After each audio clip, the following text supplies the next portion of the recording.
There is a renewed call for police reform right here in central Indiana and across this nation. That's right. Some members of Congress have been calling for President Biden to address this topic during tonight's State of the Union.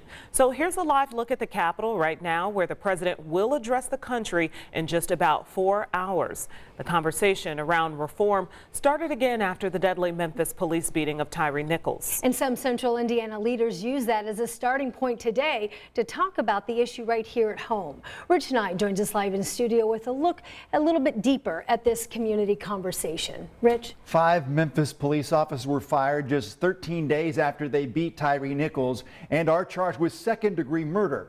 The pastor who leads the Interdenominational Ministerial Alliance says that swift action should be an example to Indianapolis and every other community.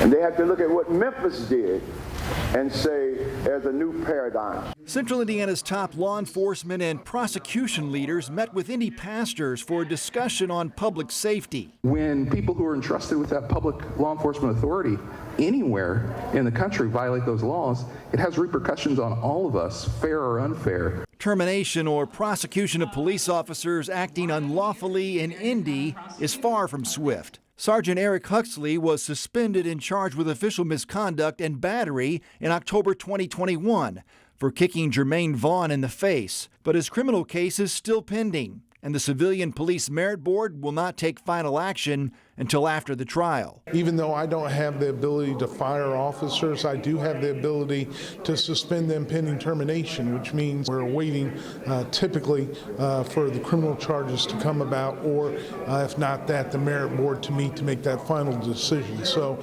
even though it's different and takes a little bit longer, I think the public is typically safe. The community doesn't have any trust because they hide behind, nobody else can hide behind that.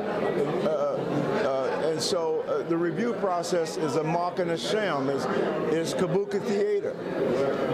But I think Memphis showed the way.